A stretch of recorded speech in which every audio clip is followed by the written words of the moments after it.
Speaker's Corner shouldn't be described as a jewel of free speech, because free speech should exist on every corner of England and the United Kingdom. And roundabouts. It shouldn't be a special place here. Free speech is not just when it's comfortable, not just when it's easy, but it's at the margins. It's when you're being offensive. It's when you're saying something that needs saying, that needs to be said because no one else is saying it. Teachers in our schools should bring their pupils to this place to explain to them the importance of it, because we are now in a situation where there are many young people who don't even believe in free speech anymore. This is a new development. So when I come down in 2017, yeah, I kind of got the Speaker's Corner's bug. And there's a lot of things that I love about Speaker's Corner. Some of the best people I've met, some of the most interesting conversations, some of the most controversial things I've spoken about, and I've learned a lot as well. And I quote, "Free speech includes not only the inoffensive, but the irritating, the contentious, the eccentric, the heretical, the unwelcome and the provocative, provided it does not tend to provoke violence. Freedom only to speak inoffensively is not worth having," and that's something we should remember. We now live in a country where people are being locked up in a cell, where people are being taken away from their friends, from their family, from their employment, for speaking. And I don't want to live a life where, when you're so scared that everyone's going to call you. I've even been called racist by other brown people. You're a racist. I'm not, hold on a second. I'm pretty sure we're in the same part of the world here. I speak the same language and stuff. So, in order to shut people down, they'll either call them racist, homophobic, Islamophobe, anti-Semitic, or whatever, yeah. And sometimes there's some element of truth to that, but sometimes you need to. I would rather live in a world where everyone's telling me exactly what they think. Democracy is completely undervalued in the West. We've lost sight of the achievement of what democracy means. In so many other parts of the world, changes of government and changes of policy are brought about through the use of force.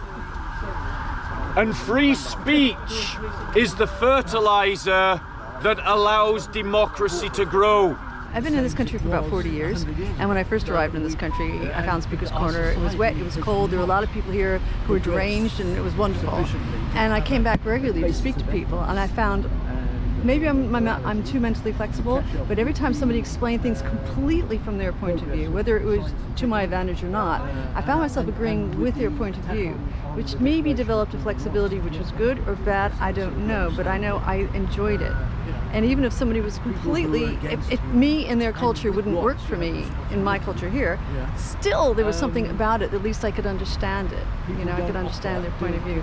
And I think that's the beauty of Speaker's Corner. I had a speech difficulty, and I know the beauty and the importance of the oral tradition. To be able to communicate. If you lose your speech, like if you have a stroke or something, you then appreciate it. It's like somebody being partially sighted or losing their sight. It's so much part of being human.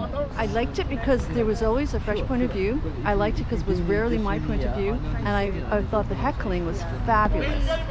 There's especially the African people, they would really, really heckle.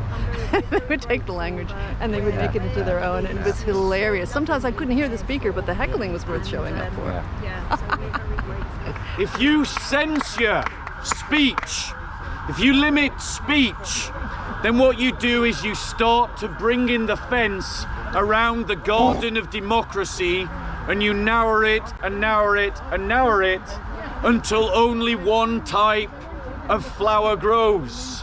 Many of us in the past used to argue about free speech, and it was quite easy because you had the free speech absolutists and you have people saying, oh yes, I agree with it, but it's got limitations. Now we're having to argue with people who don't even believe in the concept. We've lost the public debate in this country around free speech because we're not fighting for it. We're not arguing for it. They have almost completely, in the youth, eradicated the very basis of this country, let alone this small corner of it. We have to make sure that the younger generation actually realise that free speech is the very basis of the society in which they live. If we don't have people speaking freely, we don't know what is happening. And I only found out about the assaults on our freedom to talk about women and what a woman is 2 years ago, 2.5 years ago, when J.K. Rowling spoke out. Let's grasp those who are able a attitude of hope that we will evolve and not only be able to express ourselves individually, but come to a awareness as a total humanity, that we can settle our differences and meet our needs without the recourse to war and violence.